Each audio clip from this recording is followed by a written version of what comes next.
Allen wants to go. Wants the baseline. Fade away. Yes. He's way too good. He steps around Lou and drilled it. And the Sixers have scored 9 in a row. 7 straight points by Iverson. Looked like he was down the ball. The Sixers by 4.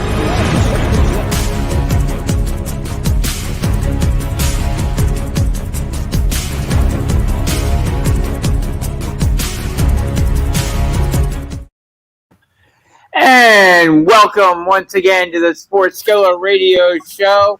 We want to thank you for taking time out of your day to join us. However, you're finding us on our social media accounts. We want to also thank the Heat Ratio Sports for also hosting us. Shout out to Tony Cotillo and all the fine people over at the Heat Ratio Sports for hosting us as well.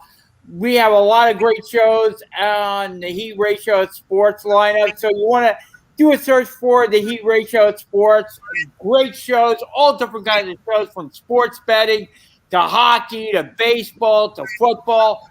You name it, you can find it at the Heat Ratio Sports. We want to also encourage you to do a search for Sports Skillet on our social media sites. All you have to do is type in Sports Skillet and all our social media sites will pop up. Also head over to sportsskilletradio.com for our latest show news, sports updates, sports news. We have our Twitter account constantly updating all the sports news 24 hours a day, 7 days a week. So you got that going on as well. Lots of good things happening at the Heat Ratio and Sports Skillet Radio. So you want to stay tuned in for all that great show stuff. I am Jay. I am joined this week by Mike Nebbia. Mike, as you can see, has a little problem with his camera this week. So we got the graphic up there instead of Mike, but that's okay. We'll get commentary from Mike. How are you doing this week, Mike? I'm doing all right. Be doing better if my Mets were winning in the West Coast. But I digress. I'm still working on my YouTube channel, Mad Mike Sports. There you go. So you want to look for the tiger on the channel graphic. There you go. I do MLB. I'll be doing NHL when that season gets back up. I'll be doing NFL when that season gets kickstarted, and I'll be doing NASCAR today. There you go. That's awesome, Mike. So stay tuned for that as well. Lots of good things happening for Mike. Normally we have Shane McGowan on, the coach, but he is detained this week. So hopefully we will have Shane back on the show next week, as well as hopefully Alex Secchia as well. But we will start off. Mike brought up a little baseball, so we will have a lot of NFL coverage. So you want to stay tuned for that as well. But Mike brought up baseball. And I got to tell you, Mike, Phillies and Mets are not doing well at the moment. Looks like both will struggle to make the postseason if they do. Mets are in their big series with the Dodgers and the Giants. We thought that this was going to be a killer for them. And so far, that's turning out to be exactly as expected. They're struggling against both the Dodgers and the Giants. Mike, doesn't look good for the Mets making the postseason right now at the moment that we're taping this. Doesn't look good right now, but if they can claim some games from the Dodgers and Giants and get at least one from the Padres coming up, they'll be in moderate shape heading into this next stretch with 14 straight against division rivals as well as the Yankees. I would agree with that. I don't, right now it looks like Atlanta's running away with the division. Phillies are about 5 games back as we're taping this on Sunday morning. But this division is a bunch of 500 teams.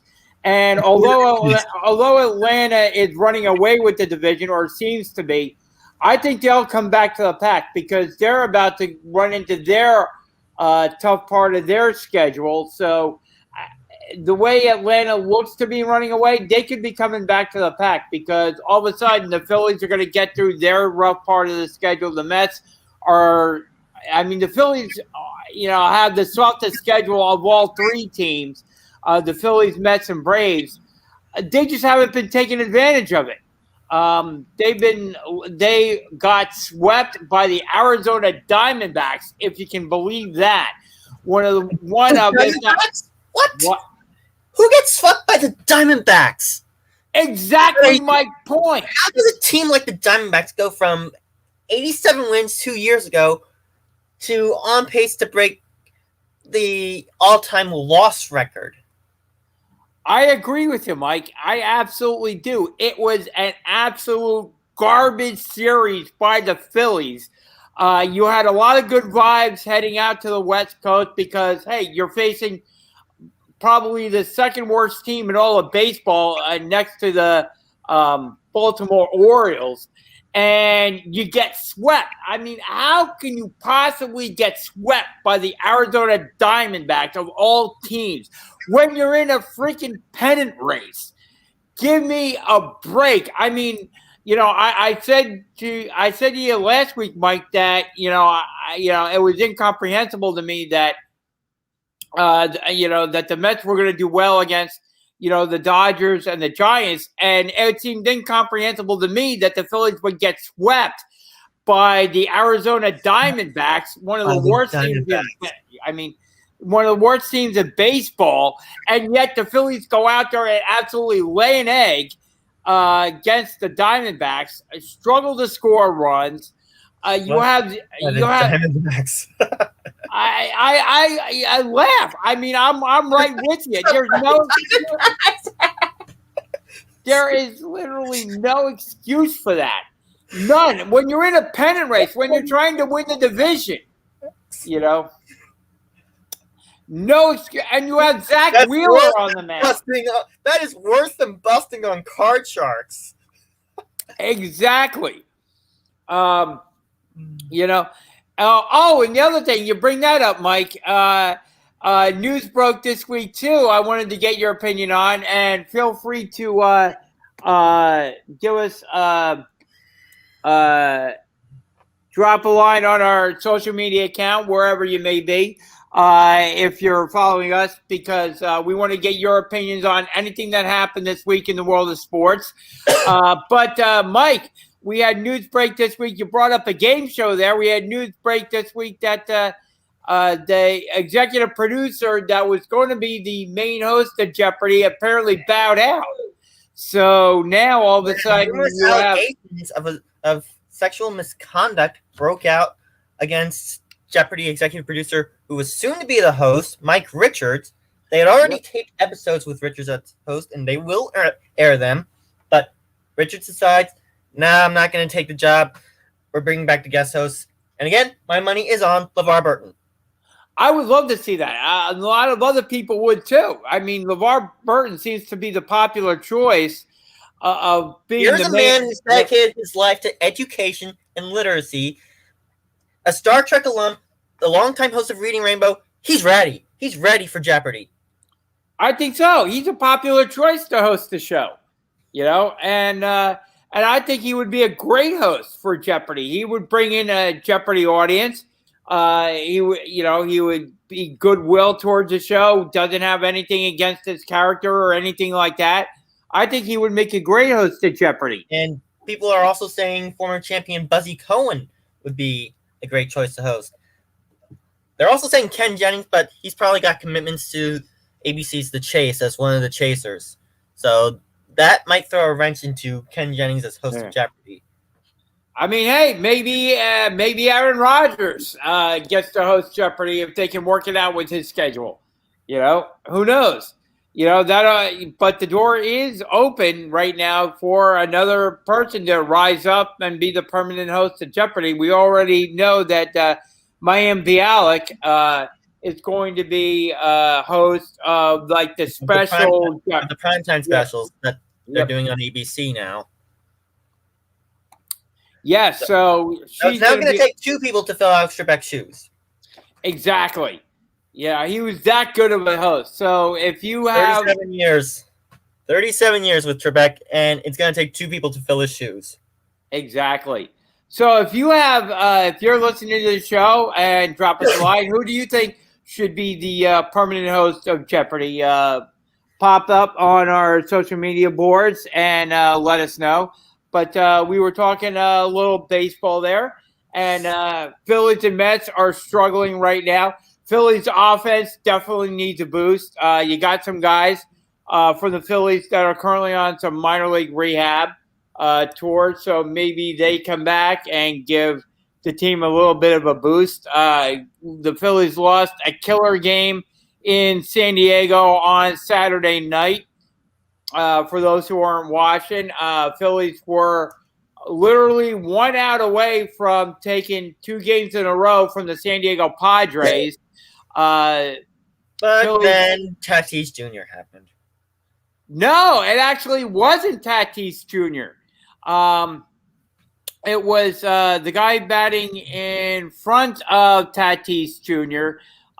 Hit a game-tying home run to force the game into extra innings off of Phillies starter Aaron Nola, who Joe Girardi left in the game. Had reached the maximum number of pitches that he had ever thrown. I believe it was around 115, 116 pitches. Why did you leave Nola in the ninth inning? Well, I will tell you why. And I completely agree with Girardi's reasoning because Aaron Nola had been slicing and dicing through the Padres lineup. He was 1 out away from getting the complete game. Yes, there was a runner on base at the time, but Aaron Nola had been slicing and dicing through that Padres lineup. I have no problem with leaving Nola in there. The bullpen was a little bit gassed going into yesterday's game, as you might expect it to be with the Phillies not getting a whole lot of complete games this year. But no problem leaving Aaron Nola in there to try and get the complete game. And Aaron Nola makes one bad pitch, and boom, the ball is hit out, and the game is tied. Game goes into extra innings. You have the ghost runner on second base. Phillies were not. Don't get that rule. I still don't get the ghost runner rule. I'm with you. I know it's to speed up the game. I know it's to save the bullpens and all that, but it's a pandemic era rule. I believe that's going away in 2022. I believe you are correct. And I know someone else that is with us on the ghost runner on second rule that doesn't get it. One of my female friends, Samantha Jacobson. She hates the ghost runner rule. I'm with you. In 2022. So. Yeah, I'm with you, Mike. I don't like the ghost runner rule at all. Like I said, I know what the purpose is. It's to speed up games, save arms in the bullpen, and all that. But I just don't like it myself. I know it adds a little bit of strategy in there at times, but I'm with you, Mike. Phillies aren't able to even move the ghost runner up. He stays on second base. Bottom of the 10th inning, Padres come up, and with a wild pitch, the game ends. Runner scores from third. Way to end the game, wild pitch. Yep. I mean, there could be worse. A walk-off error. A walk-off balk, even. Yes. But walk-off wild pitch and a ball that the catcher should have blocked. Maybe he was crossed up a little bit, but should have blocked it. A ball in the dirt. Phillies backup catcher should have blocked it, but so ends the game. Padres end up winning. So now the Padres and Phillies this afternoon, early evening, go for the 2 out of 3 in the series. Both teams have taken one game now. So Phillies, Padres today will go and see who wins the series. But now the Phillies are 5 games back, maybe 6 games back by the end of the day if the Phillies don't win. But it puts more pressure on the Phillies, puts more pressure on definitely the New York Mets to keep pace with Atlanta Braves, or at least try and get a game on them. Because, the Mets are still trying to catch both the Phillies and the Braves in this division, Mike. Yeah, and it'll be a tough task with the Mets still on their West Coast swing. They still got to get through San Diego, and they still got to get through, I think, 3 more in San Francisco before they get back. Yeah. their upcoming schedule, they got Washington, which is in rebuild. They got Philadelphia struggling. They got to deal with Milwaukee. Then they got that 9/11 weekend tilt with the Yankees, which I'm so looking forward to. Then it's back along the NL East with Atlanta, Miami, Washington, Philly. Yep. So tough road to hoe for both the Phillies and the Mets right now because you have to get wins. You can't fall any farther behind Atlanta and hope to win the division. You really can't. Also, Mets got to win that series against Atlanta coming up. I agree. Also, news broke this week, came out, sticking with baseball, that lefty Cole Hamels had arm pain again, and it has been shut down for the year. So the Dodgers are on the hook for the prorated version. They had signed Cole Hamels to a $1 million contract to be an arm that comes back in September sometime. Of course, he had to ramp up. He was in the process of doing that, experienced arm problems again, shut down for the year. This could be the end of Cole Hamels, I'm thinking, of his career. He's going to have a lot to think about. Teams are going to have a lot to think about when it comes to signing Cole Hamels in the offseason, if they do.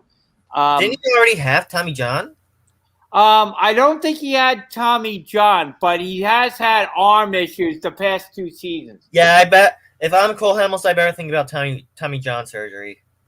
I don't know if he can. He's 37 years old. He can't take that kind of time off anymore because you have Tommy John surgery and you're shut down. You're absolutely shut down for a year plus. And at 37 years old, he can't afford to have Tommy John. You can't come back at 40 plus years old in baseball and pitch effectively. So he whatever he has to do in the offseason to get his arm right, if he is planning on continuing his career, he's going to have to get done because he's going to have to do another showcase. I don't think the team is going to sign him in the offseason until he shows that his arm is 100%. He had the showcase early July, and teams were moderately interested in him. I heard rumors that he got it up to maybe around 90, 91, somewhere around there. He didn't get anywhere near 99 to 100, so it was in the low 90s maybe. The Dodgers were going to bring him in because they need some starting pitching at the moment. May need it in September during the stretch run. Cole Hamels obviously has been through pennant races before, veteran arm. So they were going to take a chance on him, but now that he's the arm pain returned. Yeah. Now that he's had arm problems for the second year in a row, his career may be done. He's going to have to show once again, prove to teams that his arm is 100%. And if he's only making $1 million a year, that's low in professional baseball. I don't know if teams are going to be interested in him again and what timeline he's going to be on to show that he can be 100%. Will he be ready for spring training to maybe latch on with a team and do a showcase? Who knows? But Cole Hamels' career may be at the end at this point. So that's the news on Cole Hamels. You also had the Padres going out, I believe, and signing Jake Arrieta, who was released from the Chicago Cubs for being ineffective. The Chicago Cubs gave Jake Arrieta every opportunity to show this year that he is still a quality major league pitcher, and he got hit all over the ballpark. I mean, he was toast every time he took the mound. So the San Diego Padres are apparently giving Jake Arrieta another start, another try out there. I don't know what Jake Arrieta has left, but the Padres are going to give him a shot. They're going through injury problems right now, so who knows what Jake Arrieta is going to give them. what kind of boost he could give their rotation. Doesn't look like a lot, but they're going to take a shot on Jake Arrieta. So we got Jake Arrieta going to the San Diego Padres. Turning real quickly to the NFL, Tim Tebow gets released from the Jacksonville Jaguars, struggling to make the transition to tight end. The Jaguars brought him in to see maybe if he could be a tight end, Mike, but that experiment is over. Tim Tebow got released by the Jacksonville Jaguars this week and is a free agent if another team wants to take a chance on him. I doubt another team will. He had his former college coach as head coach of the Jaguars.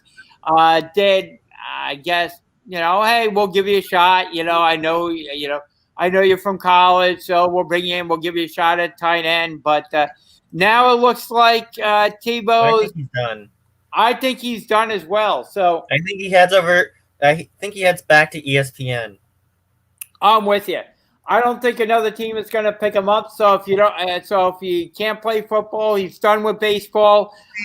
He's not going to play hockey or basketball. So I think his athletic career is over. So I think Tebow is done. If he can't play tight end in the NFL, so there you go with that. Also, in basketball, you had Joel Embiid agreeing to a 4-year, $196 million Supermax extension with the Philadelphia 76ers this week. So the Sixers got Joel Embiid locked up. They made their choice between Embiid and Simmons. So they have Embiid locked up. They're still waiting to trade Ben Simmons. I put on there that I think, and I've been of this mindset, I think Ben Simmons is going to be on this Philadelphia 76ers at the start of the season. I think if there was a trade to be made for Ben, certainly the Sixers are listening to offers for Ben. Price tag is too high right now. I agree. Price tag is way too high, and if Simmons performs, that tag is only going to get higher. I agree. I think for whatever reason, Deshaun Watson, that price tag is 3 first-round picks. No team is going to have 3 first-round picks. Not currently, I'm telling you. And that was all the charges that are being accusations, I should say, that are being levied against Deshaun Watson, because you can't take. We don't know what if anything the NFL is going to do with Deshaun right now. If you have Deshaun Watson on your team, according to the NFL, they have taken no action against Deshaun Watson. So right now, Deshaun Watson is eligible to play, but he ain't playing. But right now, we don't know what action, if any, the NFL is going to take against Deshaun. Nothing has been proven yet against Deshaun in a court of law. So the accusations by all the women are just that. They're going to court, civil court, to try and go that route against Deshaun Jackson. No criminal charges have been levied against Deshaun Watson, to my knowledge, as we tape this.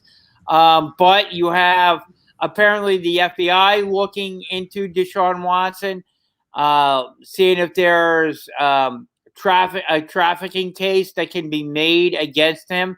But again, no action, no criminal charges have been levied against him. No trafficking charges have been levied against Deshaun Watson. No action has been taken by the NFL against Deshaun. So right now, Deshaun is eligible to play, but we don't know in the future what's going to happen with Deshaun Watson. So you can't give up your future to trade for Deshaun when he could possibly go to jail.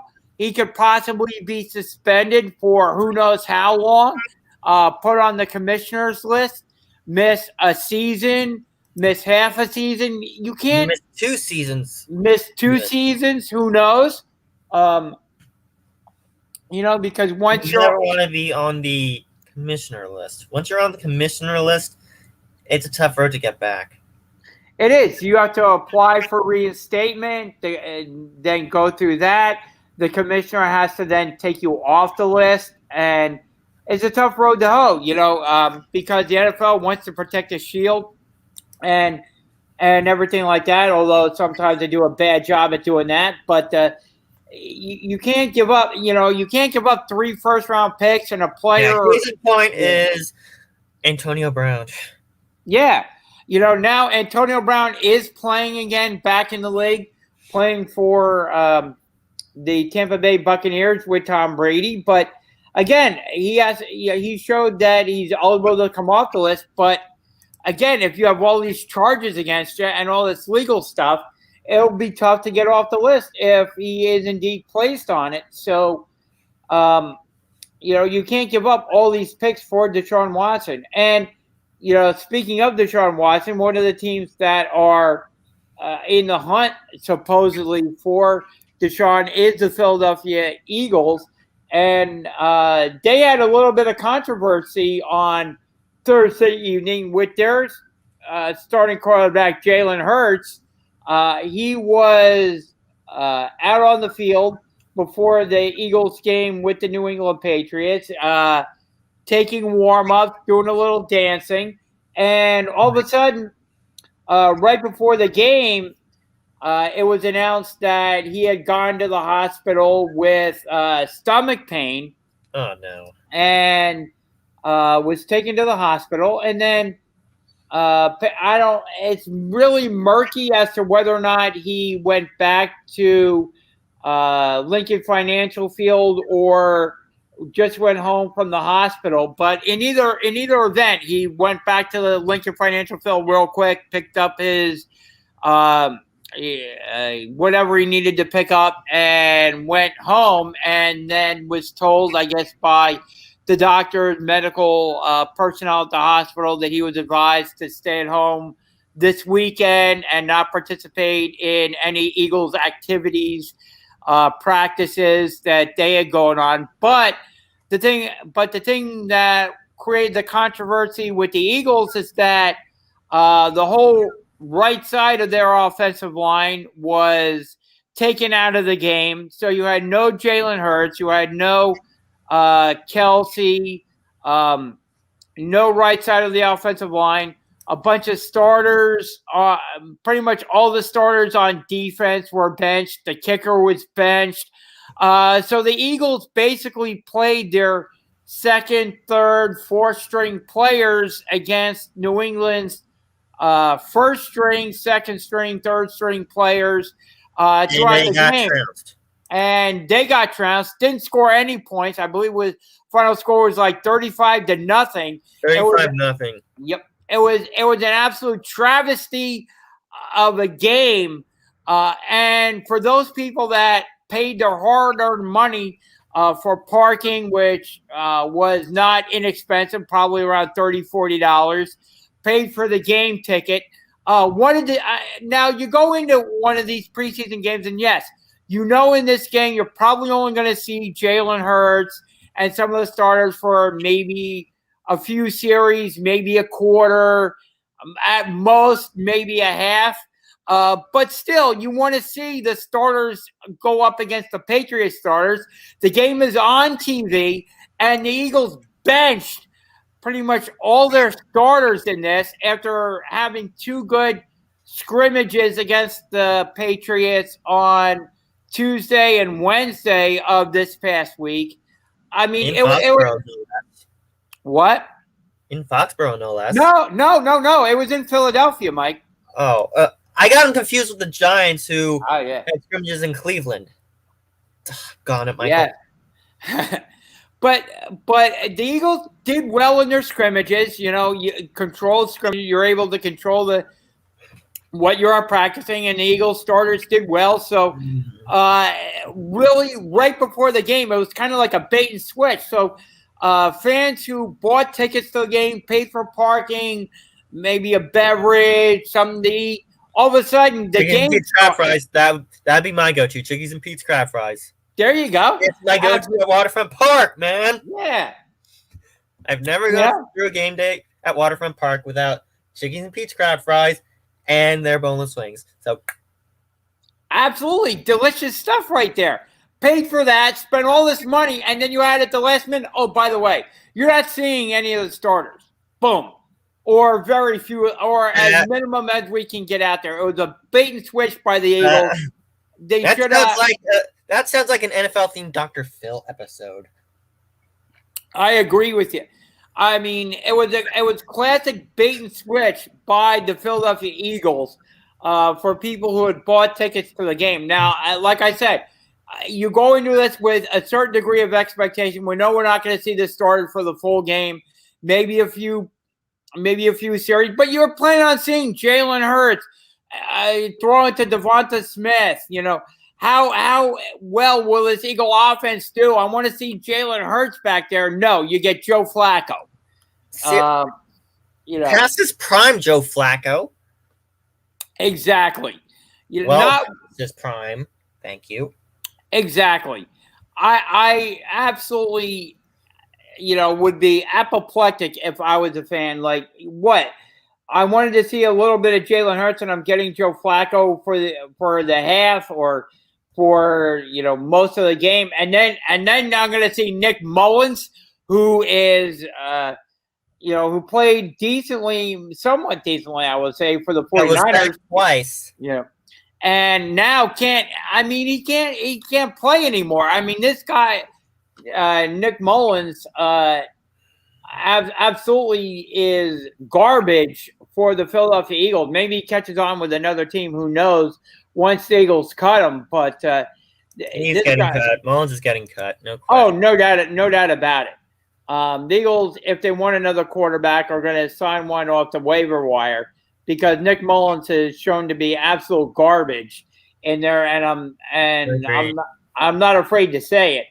I'm just letting everybody know out there. One team doesn't mean he's going to be good with another. Exactly. Talking about two totally different offenses, different playbook you have to learn, everything like that. And he's turning out to be absolute garbage. Joe Flacco's lucky if he doesn't get cut. He'll probably still be the backup. He's a veteran guy. The Eagles will probably keep Flacco, but and someone for Hurts to learn from, basically. Yeah. Be that veteran presence on the team, but he's not showing a whole heck of a lot. Now, granted, he was playing with the 2s, the 3s, the 4s in Thursday night's game, but he's still not showing a whole heck of a lot this preseason. So, who knows what the Eagles are going to do for their backup quarterback. But hopefully for the Eagles, Jalen Hurts remains healthy and upright all season, because if the Eagles have to go with Joe Flacco for any given period of time, that could be a rough stretch for the Eagles. If the Eagles have to go with Joe Flacco, they might go 6-11, maybe 7-10. I don't even know that they could get that many wins with Flacco a quarterback. Which in this division is good enough for a playoff spot. Yeah, but I don't even know if they could get that many wins with Joe Flacco a quarterback. I'm not underestimating him. I'm not. Well, the way he's played in preseason, Mike, I wouldn't put that many wins on the back of Joe Flacco. Preseason is not indicative of how one will perform in the regular season. True. Not the hard way with Daniel Jones. True.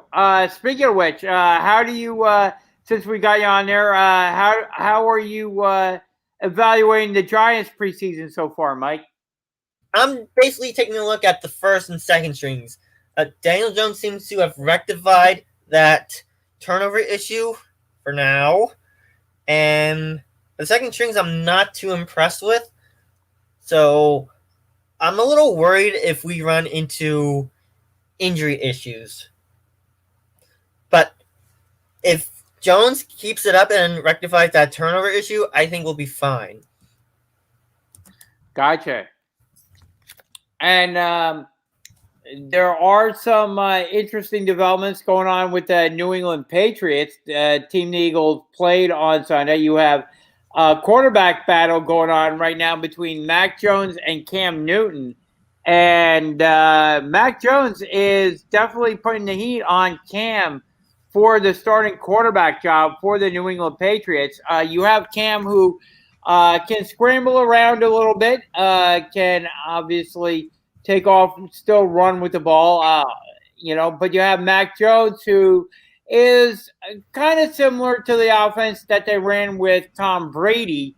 Your pocket quarterback, not going to take off and run with the ball, going to stay in the pocket, going to deliver the ball on time to his wide receivers. I kind of think Mac Jones looked great. He has. Mac Jones looked great during the game against the Eagles. It would be hard not to with the way the Eagles' backups played, and that worries me a little bit, too, if the Eagles suffer a significant injury and have to go to their backups. Their backups have not looked good at all so far in the preseason. But with the New England Patriots, Mac Jones is definitely putting the heat on Cam Newton. I still think they're probably going to go – Belichick is going to go with Cam to at least start the season, but Mac Jones is definitely doing well so far, Mike. He is. Mac Jones has impressed this preseason. I wouldn't be too surprised if they go to Mac Jones at some point in the early part of the season. I would tend to agree with you. If all of a sudden Cam Newton starts struggling a little bit, and the Patriots get a couple of losses, because here's the thing, I do think that Belichick saw what Brady did last season. Obviously, Brady won the Super Bowl out down there in Tampa Bay. So I think the heat is on Belichick a little bit, getting some of his players back off the COVID list from last year. The Patriots going out and spending a ton in the free agent market to bring in players. I think Belichick is kind of feeling the heat a little bit to try and get into the playoffs this year. And I do think that if all of a sudden Cam Newton starts struggling a little bit, you could see Mac Jones in there to give the team a spark a little bit based on the way he's played in the preseason. Yeah, if Newton starts struggling, which he may do, Jones is going to come in. No question about it. Mac Jones is going to come in at some point during the season. Will it be week 4, week 5? I don't know. I think it might be around week 5 or 6 that he comes in, that Mac Jones comes in. Could be. And I do think it's going to be based on the play of Cam Newton. I do think if Cam Newton plays well, Mac Jones remains on the bench. But if Cam Newton struggles and the Patriots get some losses, I do think we could see Mac Jones in there. And you look at the division that they're in, I think Buffalo is still going to be a quality team. I think the Patriots have to show that they're in Buffalo's class right now. And they're not right now. And maybe they are, maybe they're not, but they definitely have to catch Buffalo. You got the Miami Dolphins. I think they're all set and ready to go, possibly to complete for a playoff spot. The only question I have is, can Tua lead them to the playoffs or not? That's the only question I have with the Miami Dolphins. I think the Jets are probably going to struggle a little bit as they're still in rebuild mode.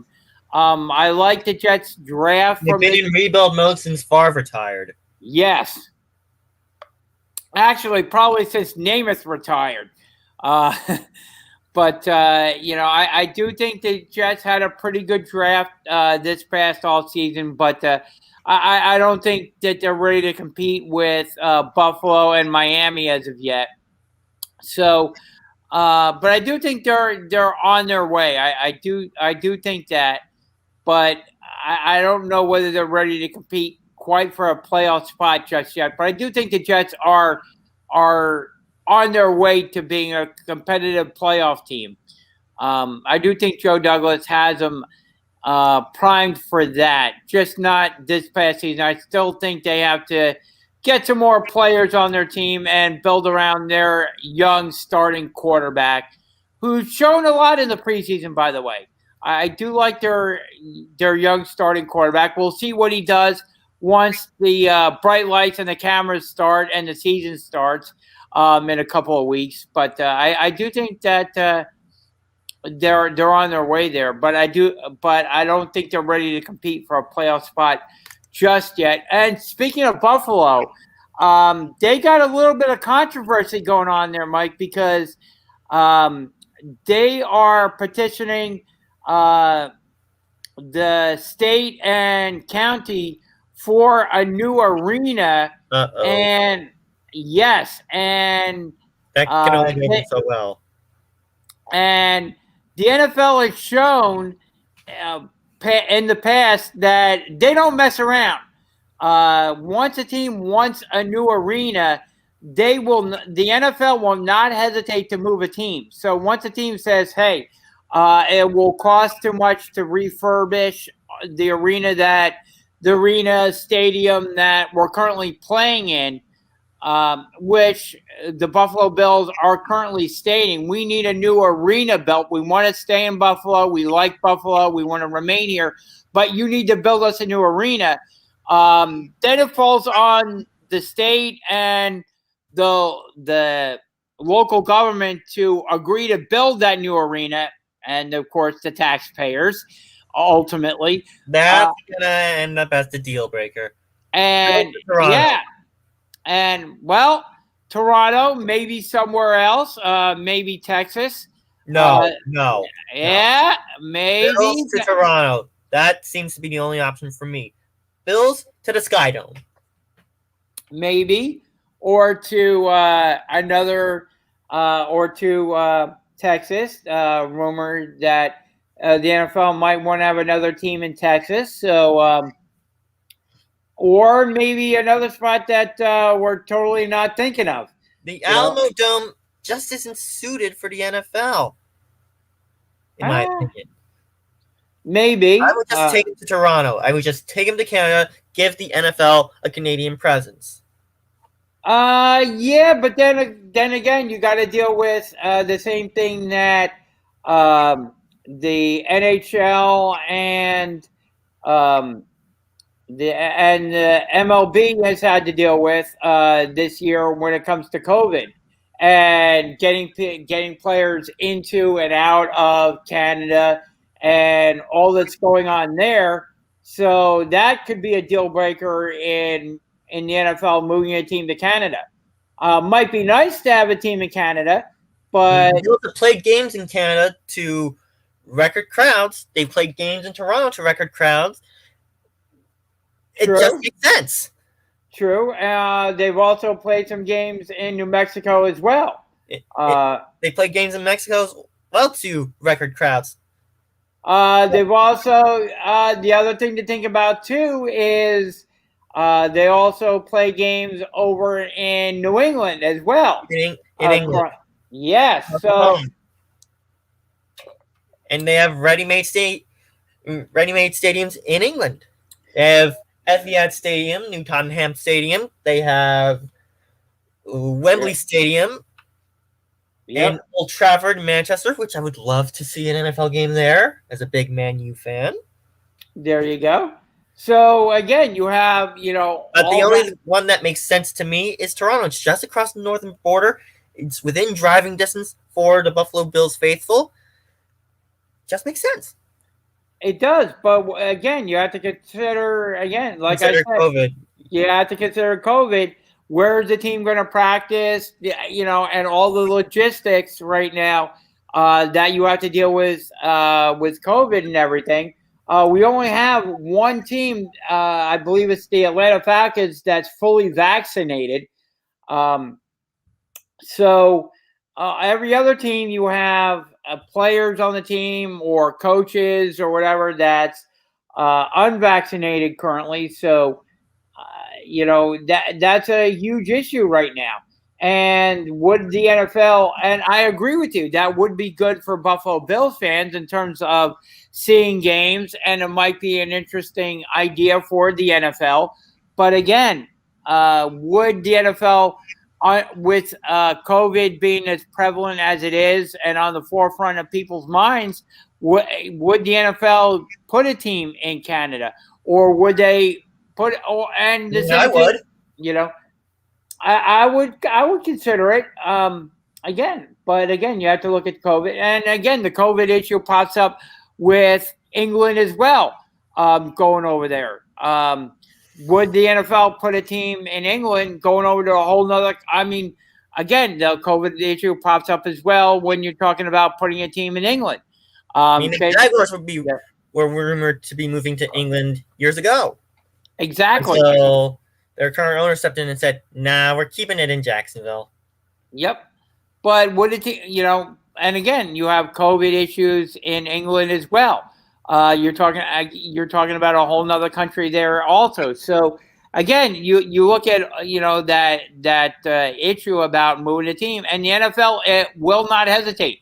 You look at the Rams, you look at the Chargers. The NFL will. You look at the Raiders. Coach McDonald would be all over this.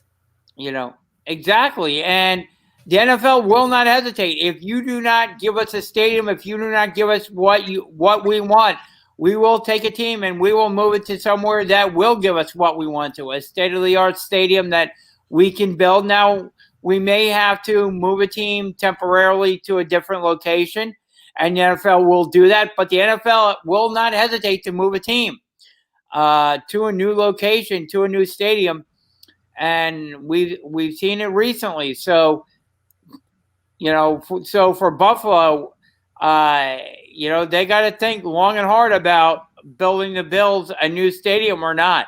If the state and the city does not agree to build a new stadium for the Bills, the NFL could readily move the Bills to a new location, and we can speculate about what that location would be, but the NFL has shown in the past that it will move a team and will not hesitate to do so. So there you go with the Buffalo Bills, and staying with the NFL. They've been at Ralph Wilson Stadium for almost 50 years. Yeah, exactly.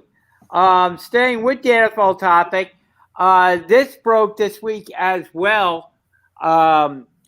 Apparently, the Washington football team has narrowed down their list of names to about 3. Now, we don't know yet what those 3 names are, but they put out a list that they chose from, and the finalists for the new team name for the Washington football team are the Armada, the Brigade, the Commanders, the Defenders, the Presidents, the Red Hogs, the Red Wolves, and staying with the Washington football team. So I do not want it to say Washington football team, so that name is already out. Okay. So what team name would you choose, Mike, from that list? I had it down to 3, and one of them is political, so I will not say it here, but I had an idea for that name. I had it down to the team name that I will not say on here. Okay. The Commanders and the Brigade. Okay, gotcha. So I kind of like staying with the Washington football team. I wouldn't mind them. That's not going to stay. I know that's not going to stay. I'm kind of agreeing with you. I don't think it stays either, but I wouldn't mind it. I like the I like the Red Wolves as well, and this was brought up on one of our social media pages. If you're gonna stay in DC, how about the DC Defenders? That was brought up. That's the XFL team, isn't it? And something like that. I think one of the old team names might have been the DC Defenders. So yeah, that's the XFL team. Yeah, and I wouldn't have to go through the Rock, Dwayne the Rock Johnson. Yeah, possibly. So that one's out. So that one could be out. You're right. if they, well, right now, depending on the team names, I don't know if the XFL is going to renew that team name or not. So maybe that, if there's not a copyright on it, maybe they could use it. But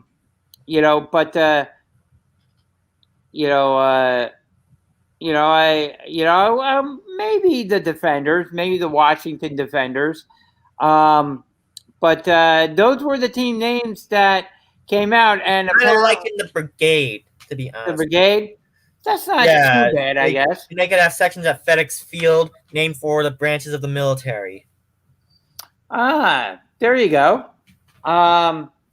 So those were the team names that apparently Washington has chosen from. And now from that list, narrowed it down to 3, and I guess they're going to choose. But they didn't say what 3 from that list they've chosen. So I think once they reveal that 3, they can have a fan vote. Have the fans vote on the new name. I wouldn't mind that because the fans are going to be paying for the tickets. So why not put it out there on social media? Knowing Dan Snyder, he's going to be a dummy and pick the dumbest name possible. That is not Washington football team. Could be. Well, maybe if they give their Ron Rivera a little bit more authority, because I know he has a lot of authority down there in Washington already. Maybe if they give Ron Rivera a little bit more authority and Ron Rivera puts it out on the social media site and says, hey, what team name do you guys choose? Maybe that would be a good idea for them as well. Mike, some input. Yeah. So, Mike, what's going on in NASCAR this week? We got Michigan today, 3 p.m. over on NBCSN. This is the next to last race before the chase begins. 2-mile D-shaped oval. And we're going to be in for some long green flag runs and potentially a whole ton of debris cautions to break up those green flag runs. So strategy is going to come into play for these crew chiefs. And I'd love to see a surprise winner at Michigan to kind of shake up the chase picture, so to speak. But since it's Michigan, I'm going to go with the guy who's been money here at Michigan plenty of times before, and that's going to be Kyle Larson. Kyle Larson, that's Mike's pick for this week. And Mike, there was a lot of things going on with last week's race. I saw you tweeting out quite a bit. Yeah, there was a lot of things going on with last week's race.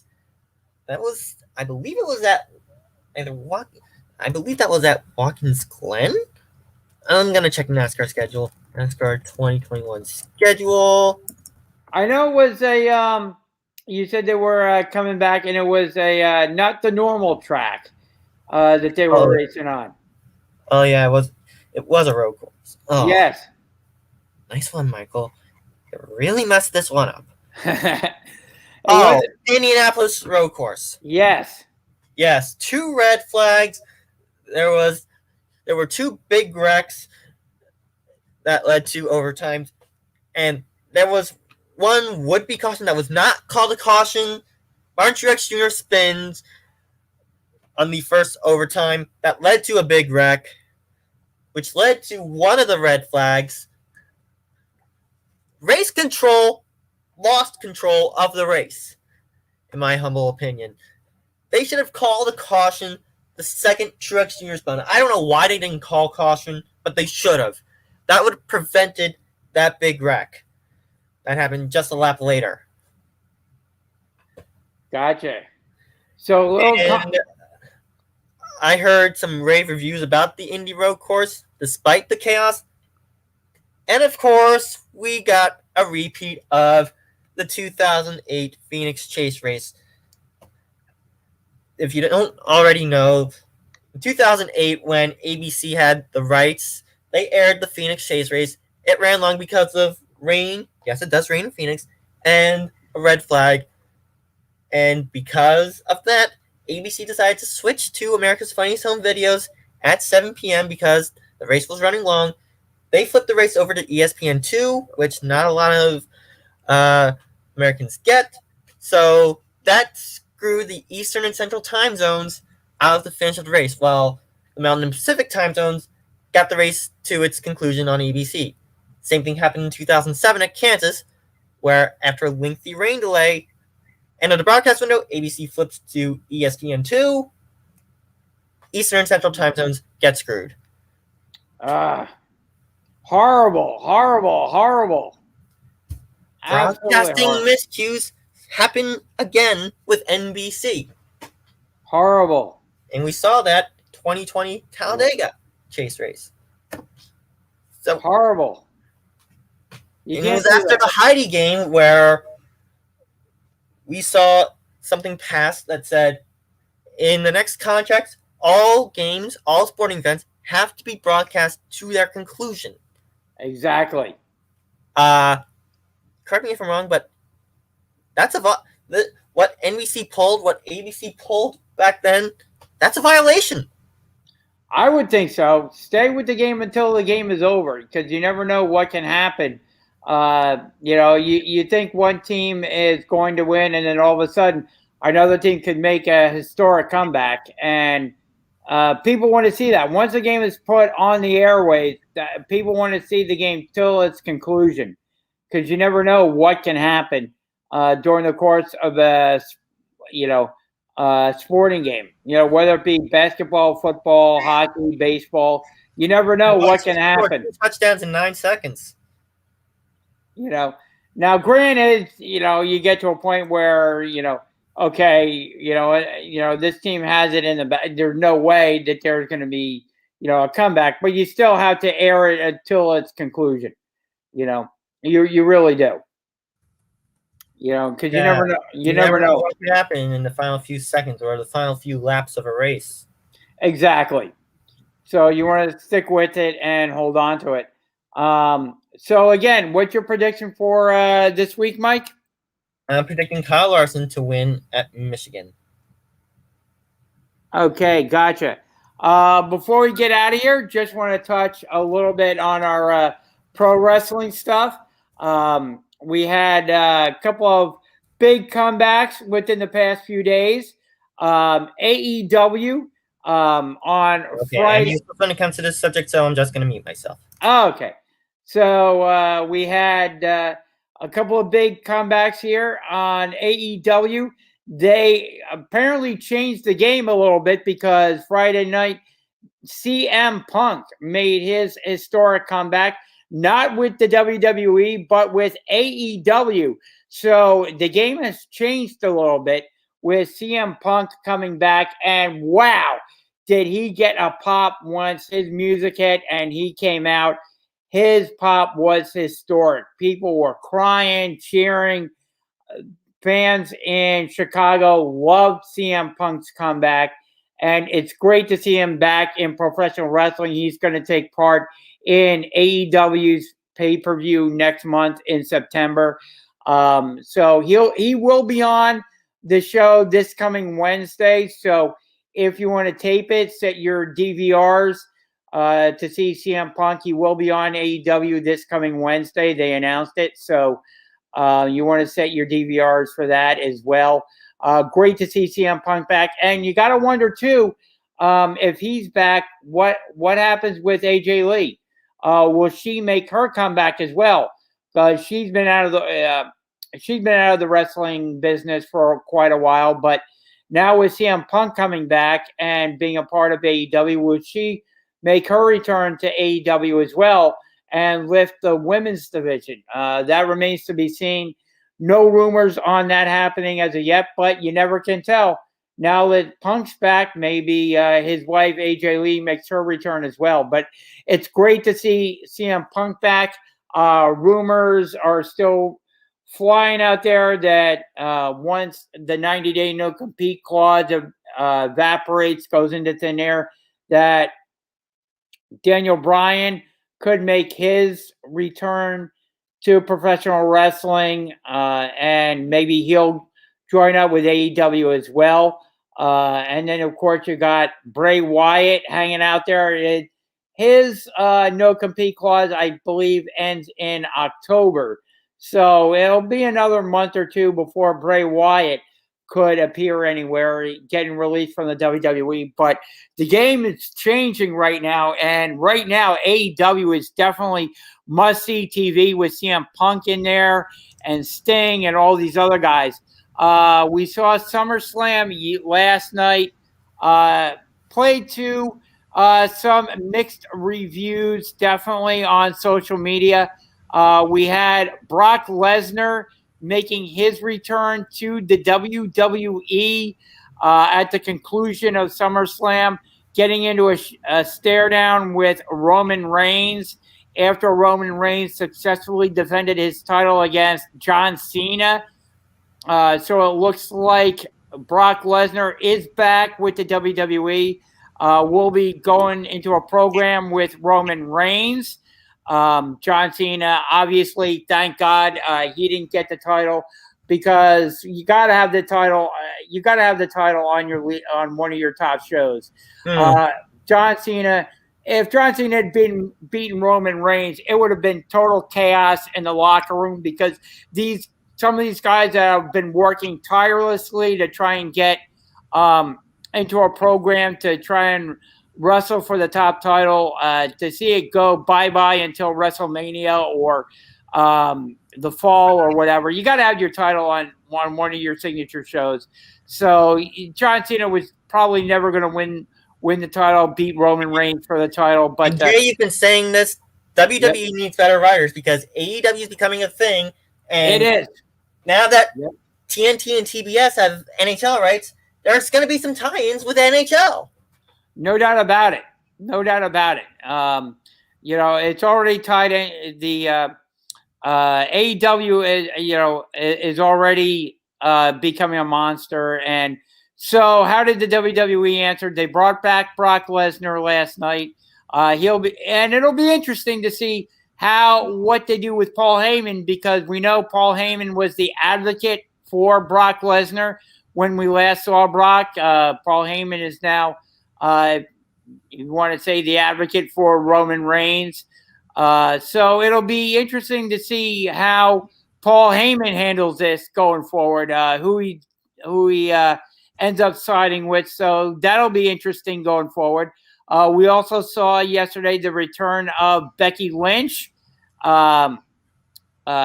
made her return, and that was getting panned on social media last night, because she took out the SmackDown Women's Champion with one move, Bianca Belair. With one move, Becky Lynch came out,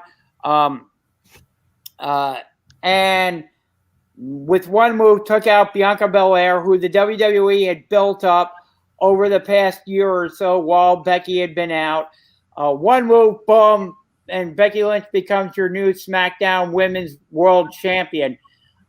People were absolutely going crazy, enraged that the WWE would do that to Bianca Belair, who the WWE Universe loves, and who the WWE had been building up. To just have her squashed like a bug like that was absolutely wrong by the WWE. It was great to see, and people love to see Becky Lynch back. Becky Lynch got a huge pop, but they wanted to see an actual match and got treated to 30 seconds, 15 seconds, boom, match is over. Becky Lynch is your new champion. And the other move that I think that one was rigged. Well, we know that WWE pre-plans everything, Mike. We know that. And for the WWE, the writers to do that was absolutely, we'll see what's in store. Maybe they have a rematch this coming Friday on SmackDown.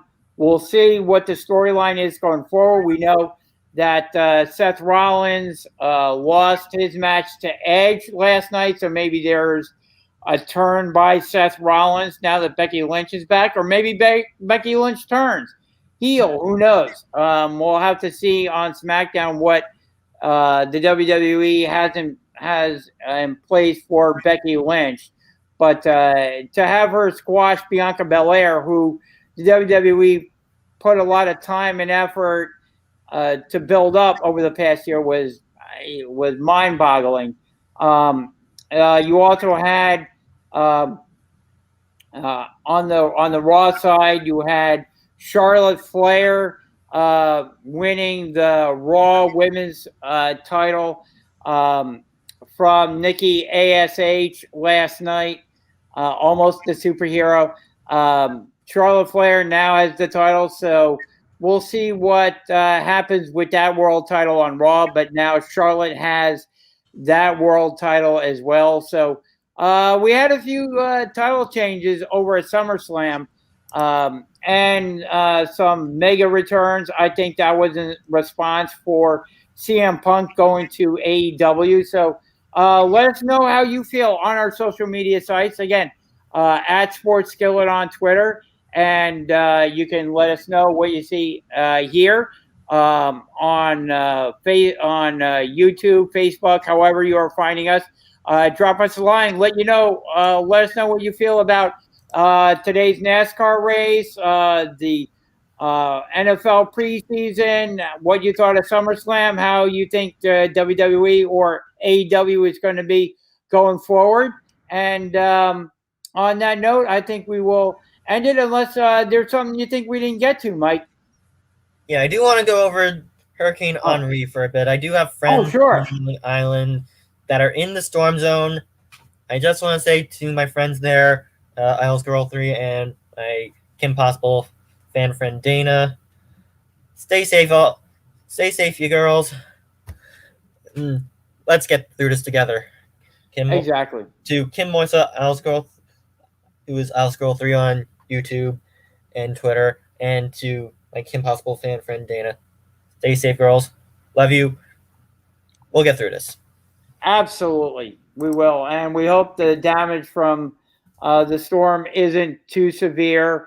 They are anticipating a lot of loss of power for people directly in the storm's sight line and everything.